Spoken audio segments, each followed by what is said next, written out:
lalagyan natin ng additional soil yung ano natin, mulberry natin. Para ano, kasi kulang eh. Lagyan natin. Yan po. Huwag natin sayangin yung lupa kasi mahal din eh. Mahal ano, bibilin mo rin eh. Ayan. Saka itong lupa na to, ano to? Magandang klase. Yung galing sa manok manure. Chicken manure na ano na decompose na siya. Ayan po. Ayan. So, ganyan lang po pag-aalaga natin ng mulberry. Ang dami na kasing ano eh, dahon. Kaya hindi mo na makita yung ano. Pero maganda yan dahil ibig sabihin yung mulberry mo healthy kasi ang daming dahon. Ayan. Bali doon sa 8 pegs na tinanim natin, 6 ang nabuhay. Yan po, nahulog yung iba, sayang. Yan. 6 po yung nabuhay. So, di bali, at least po may nabuhay. Paramihin natin to. Pag medyo ano na to, medyo buhay na, may mga sanga na rin na tatanda na rin yung sanga nya, i-trim natin yung pinagtriman natin, pwede natin tanim ulit. So ganun po ang cycle ng pagpaparami ng mulberry. Ayan po. Ayan po. Ayan. So masayang gawin ng mga ganito eh. Kaka-relax talaga. Ayan. Ganyan po. Ganyan po. Oh. Yung mga ano na sayang na ano, alisin natin yan. Ayan.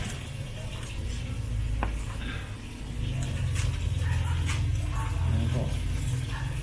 So, ganyan po kalaki after isang buwan bago ako nakabalik.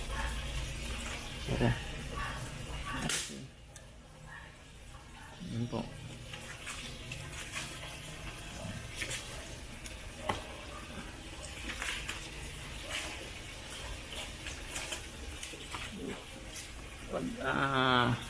Pag umano na naman yung lupa, nag-subside na naman, tignan natin kung sa susunod lagyan natin ulit hanggang sa mai-transfer natin sa container. Bala ko ito, ita-transfer ko sa container. Yung mga iba, tatanim ko doon sa direct to the lupa na siya. Ayan po. Ayan po. Okay.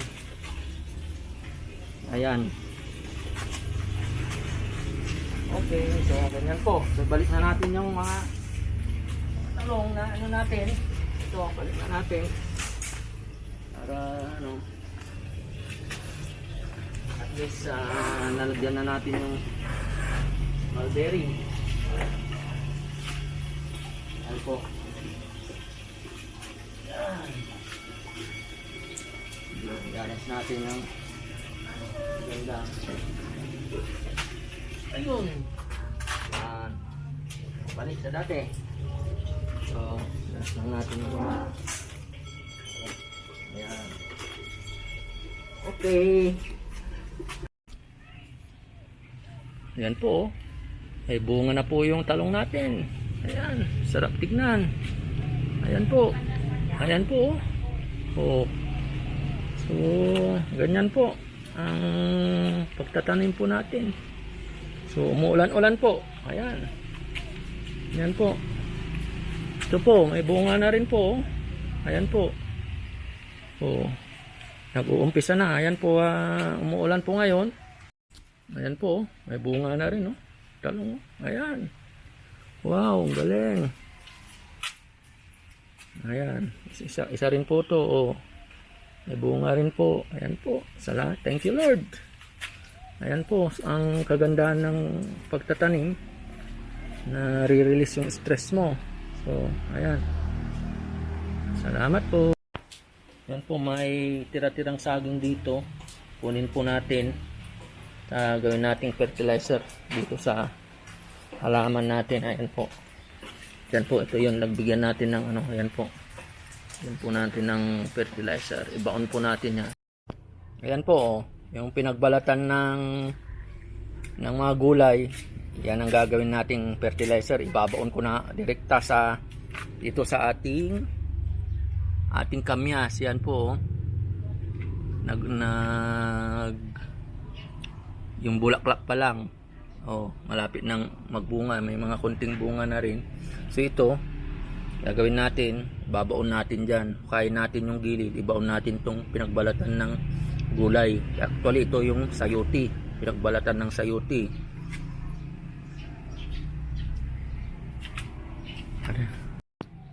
Ayan po, lagay ko na. Ayan. Ayan po, para ayan yung fertilizer, ibabaon po natin yan.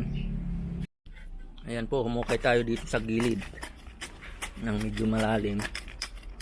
Ayan po. Ayan, sa gilid ng ano, para magsilbing.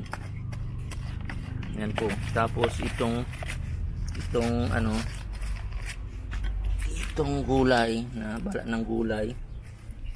Ayan po, ilagay natin dyan. Ayan po. Kasama ng ano, para dyan na po ano, yan na mabulok. Ayan, tabunan po natin. Ganyan lang po. Yung mga iba na hindi na ano, ilagay natin din sa gilid para mas madaling ma-decompose. Dapat nakabaon sa lupa. Yan po. Yan.